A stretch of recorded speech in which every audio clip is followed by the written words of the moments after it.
CEO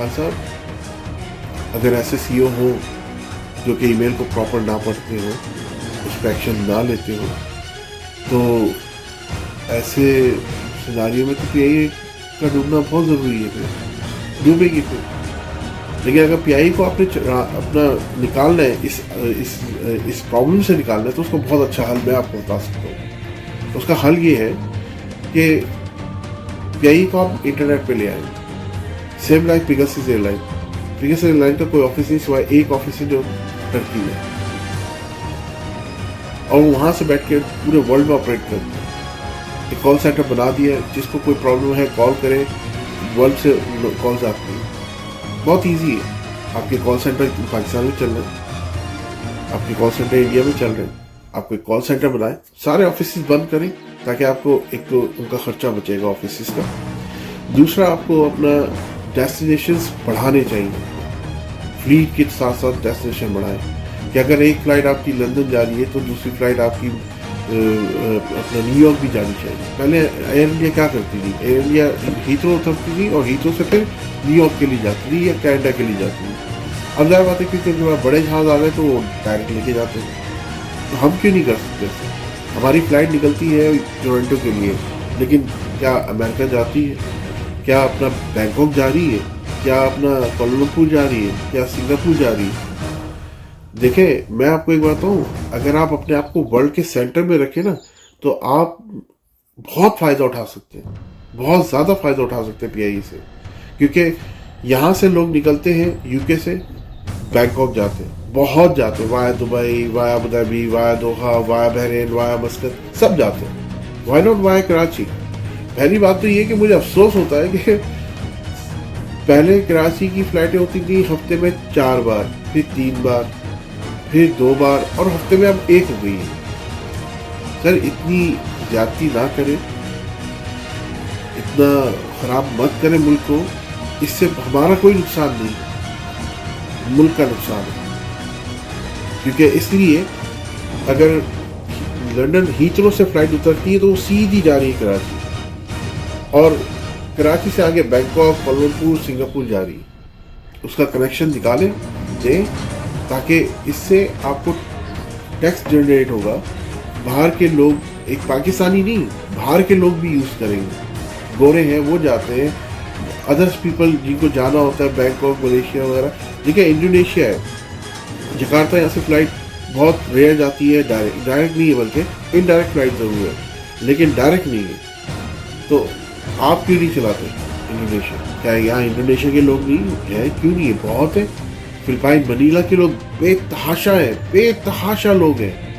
ان کو تو کوئی گدھے بھی بٹھا کے بھیج دو تو پھر چلے جائیں گے وہ.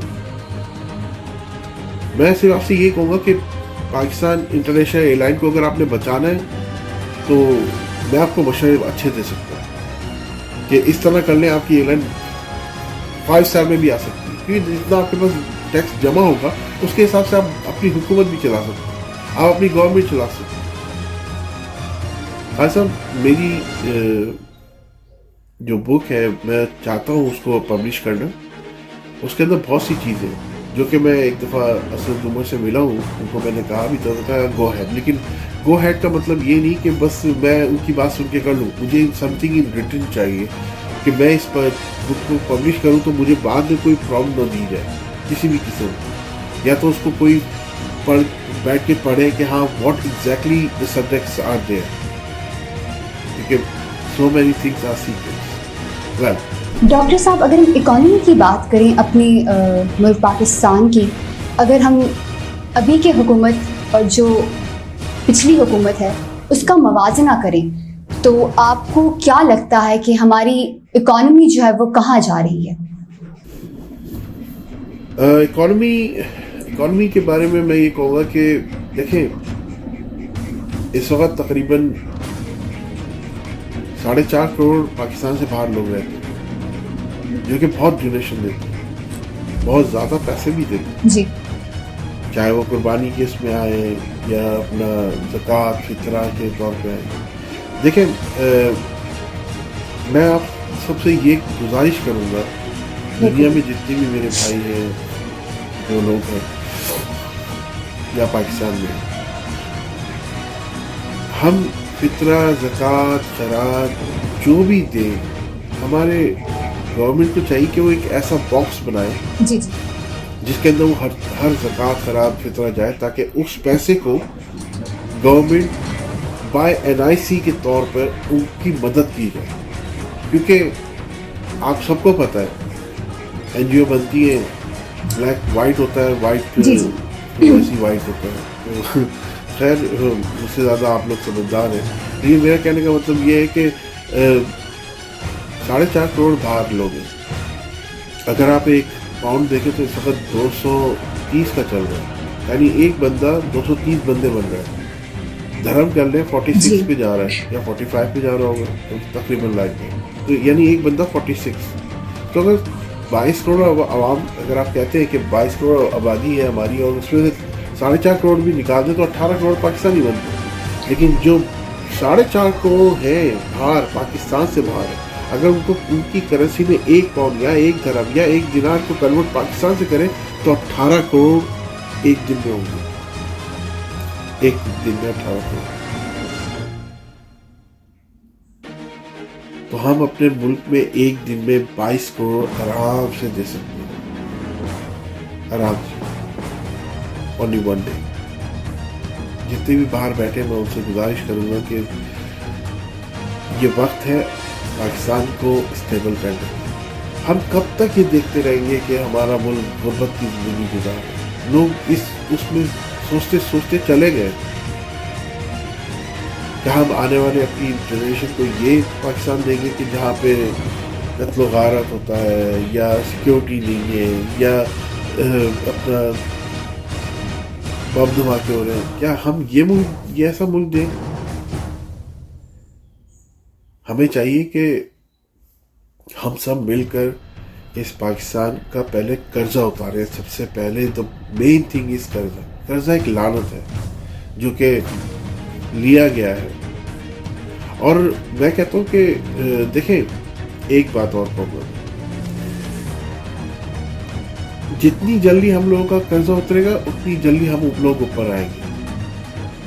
اور میں ایک بات اس میں یہ بھی کہوں گا کہ ہم جب بھی اپنے پاکستان میں پیسہ بھیجتے ہیں تو اس کا بھی ٹیکس کٹتا ہے، اس کا بھی پیسہ ملتا ہے گورنمنٹ کو، ایسا نہیں کہ نہیں ملتا. لیکن ہم ایک ایسی یونٹی بنائیں کہ میں آپ کو بتاؤں کہ میری ایک دفعہ جوش سے بات ہوئی. میں نے اسے کہا کہ تم نے how could you just make one Jerusalem بنا دیا آپ لوگوں نے؟ یعنی تو کہنے لگے کہ ہم لوگ 30,000 لوگوں نے ایک دن ایک جگہ بیٹھے اور ہم نے میٹنگ کی اور اس میں ہم نے یہ سوچا کہ اب ہم آہستہ آہستہ ایک ایک گھر خریدیں. اور ایک ایک گھر خریدتے پوری گلی خرید لی انہوں نے. اور جب پوری گلی خرید لی تو پھر ظاہر ہے ان کا حق بنتا ہے. آپ چاہے UK میں بھی اگر گھر لیں گے تو آپ کو گھر سے کوئی نہیں نکالے گا کیونکہ وہ آپ کا اپنا گھر ہے. تو ظاہر جب انہوں نے گھر خرید لی، کیونکہ غلطی فلسطینیوں کی بھی ہے جنہوں نے اگر 10,000 ریال کا گھر تھا وہ 20,000 ریال میں بیچا، صرف یہ کہ پیسہ آ رہا ہے، اور جس کا انہوں نے فائدہ اٹھایا اور انہوں نے ایسے ہی 1 گلی 2 گلی 3 گلی 4 گلی لیتے پورا علاقہ لے لیا. تو یونٹی جس عوام میں یونٹی ہوتی ہے وہی عوام آگے بڑھتی ہے اور وہی اس ملک کو لے کے چلتے ہیں، اس کی شناخت بنتے ہیں. اگر قائد اعظم نے ہمیں یہ ملک دیا ہے تو پھر ہماری اپنی بھی ذمہ داری بنتی ہے کہ ہم اس کو لے کے چلیں. اور